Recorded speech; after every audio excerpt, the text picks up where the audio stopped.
નમસ્કાર મિત્રો, મારું નામ દેવરાજ છે અને હું વ્યવસાયી એક ડૉક્ટર છું. મારી ઉંમર 35 વર્ષની છે.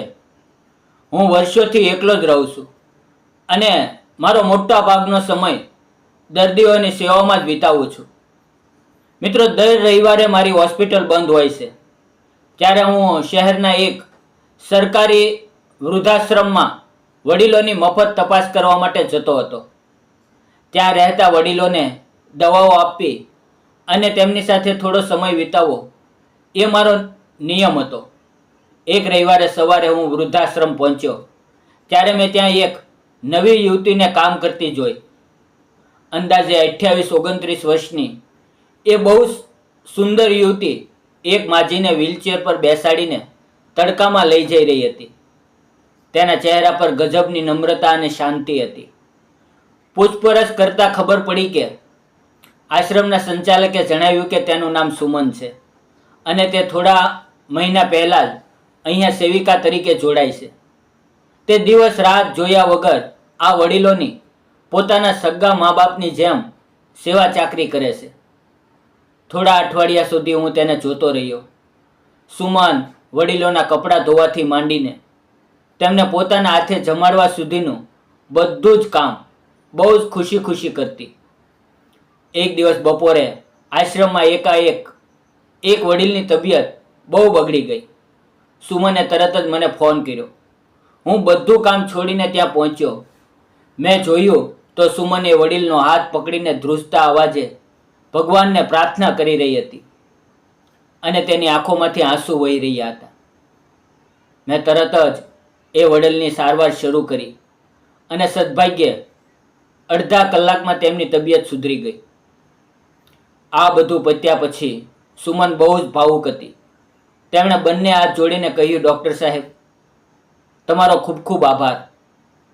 જો આજે તમે સમયસર ન આવ્યા હોત તો આ દાદા, હું કોઈ વડીલને મારી નજર સામે દમ તોડતા નથી જોઈ શકતી. મેં તેને પાણી આપ્યું અને પૂછ્યું, સુમન, તું આટલી નાની ઉંમરે આટલી સુંદર અને ભણેલી હોવા છતાં આ વૃદ્ધાશ્રમમાં કેમ કામ કરે છે? તારો પરિવાર ક્યાં છે? મારો આ સવાલ સાંભળતા જ તે રડી પડી. તેણે ધ્રુજતા અવાજે તેના ભૂતકાળના પાના ખોલ્યા. સાહેબ, હું એક વિધવા છું.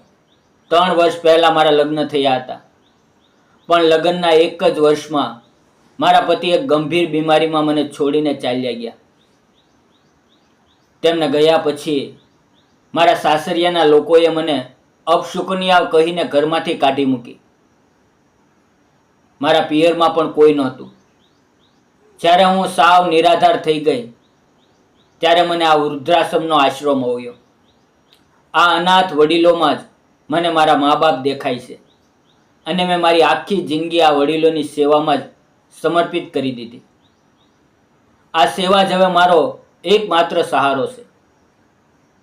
સુમનની આ કરુણ કહાની સાંભળીને મારું દિલ પીગળી ગયું. જે સમાજે તેને તરછોડી દીધી હતી તેને સુમને નફરત કરવાને બદલે પ્રેમ અને સેવાથી જીતી લીધો હતો. તેના પ્રત્યે મારા મનમાં આદર અને સન્માન વધી ગયા. થોડા દિવસો પછી વૃદ્ધાશ્રમના સંચાલક, જે મારા સારા મિત્ર હતા, તેમણે મને બોલાવ્યો અને કહ્યું, દેવરાજ, તમે વર્ષોથી એકલા રહો છો અને સુમન પણ બિલકુલ એકલી છે. મેં સુમનનો પવિત્ર સ્વભાવ જોયો છે. જો તમે બંને સાથે આવી જાઓ તો બે એકલા દિલને એક સાચો સહારો મળી જશે. તેમનો આ વિચાર મને બહુ યોગ્ય લાગ્યો, કારણ કે મનથી હું સુમનને ગમવા લાગ્યો હતો. એક સાંજે હું આશ્રમ ગયો ત્યારે બધા વડીલો હોલમાં ભજન ગાઈ રહ્યા હતા. સુમન બહાર બગીચામાં એકલી બેઠી હતી. હું તેની પાસે ગયો. આછું અંધારું થઈ ગયું હતું અને ચારો તરફ શાંતિ હતી. મેં ધીમેથી વાતની શરૂઆત કરી. સુમન, તે આખી જિંદગી વડીલોની સેવામાં વિતાવવાનું નક્કી કર્યું છે. એ બહુ મોટી વાત છે, પણ શું તે ક્યારેય તારા પોતાના ભવિષ્ય વિશે કે ફરીથી ઘર વસાવવા વિશે નથી વિચાર્યું? સુમને નીચું જોઈને ધીમેથી કહ્યું, સાહેબ, એક વિધવા સ્ત્રીને આ સમાજ ક્યારેય પત્ની તરીકે સ્વીકારતો નથી. લોકો મારી સેવા જુએ છે, પણ કોઈ મારું એકલવાયું દિલ નથી જોતું. મારી આખી જિંદગી હવે આશ્રમમાં જ છે. તેના આ શબ્દો સાંભળીને હું મારી લાગણીઓ રોકી ન શક્યો. મેં આગળ વધીને ટેબલ પર રાખેલો તેનો નાજુક હાથ ધીમેથી મારા હાથમાં લઈ લીધો. સુમન ચોંકી ગઈ અને અચાનક મારી તરફ જોવા લાગી. તેની આંખોમાં આશ્ચર્ય અને એક અજાણ્યો ડર હતો.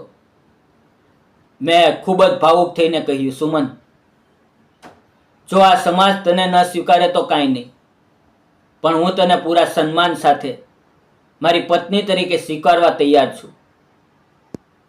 તારા આવ્યા પછી મારા ખાલી ઘરમાં ફરીથી ખુશીઓ આવી જશે. હું તને વચન આપું છું કે તારા જીવનના બધા જ દુઃખો હું દૂર કરી દઈશ. શું તું મારી જીવન સંગની બનીશ? મારી આ વાત સાંભળીને સુમનની આંખોમાંથી આંસુ વહી ગયા.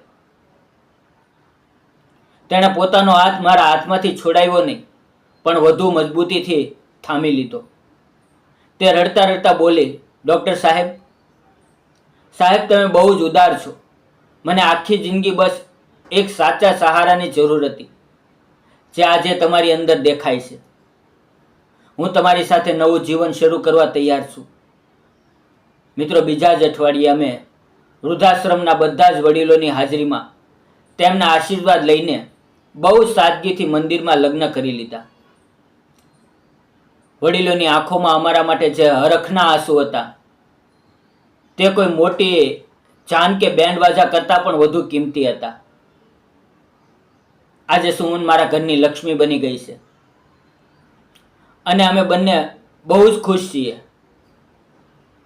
મિત્રો, આ વાર્તા દ્વારા હું સમાજને એ સંદેશ આપવા માંગુ છું કે વિધવા વહુ એ કોઈ પાપ કે શ્રાપ નથી. કોઈ સ્ત્રીનો પતિ દુનિયામાંથી ચાલ્યો જાય તો સમાજ તેને એકલી અને લાચાર બનાવી દે છે. પણ જો આપણે આપણી વિચારધારા બદલીએ અને આવી પવિત્ર અને સેવાભાવી સ્ત્રીઓનો હાથ પકડીએ, તો આપણે માત્ર એક જિંદગી નથી બચાવતા, પણ સમાજને એક સારો રસ્તો બતાવીએ છીએ. વિધવા વિવાહ એ પાપ નથી, પણ પુણ્ય અને માનવતાનું ઉત્તમ ઉદાહરણ છે. જો તમને આ વાર્તા ગમી હોય તો લાઈક કરજો, શેર કરજો અને કોમેન્ટમાં તમારો અભિપ્રાય આપજો અને ચેનલને સબસ્ક્રાઇબ કરવાનું ભૂલતા નહીં. મિત્રો, વાર્તામાં આવેલા નામ, પાત્ર અને ઘટના ફક્ત કાલ્પનિક હતા. તેનો કોઈ પણ જાતિ કે ધર્મ સાથે સંબંધ નથી. આ વાર્તા ફક્ત મનોરંજન અને શૈક્ષણિક હેતુથી બનાવવામાં આવી હતી. તેને અન્યથા ન જોશો. ફરી મળીએ છીએ આવતીકાલે એક નવા વિષય સાથે, એક નવી વાર્તા સાથે. ત્યાં સુધી તમારું ધ્યાન રાખો, ખુશ રહો. આવજો મિત્રો.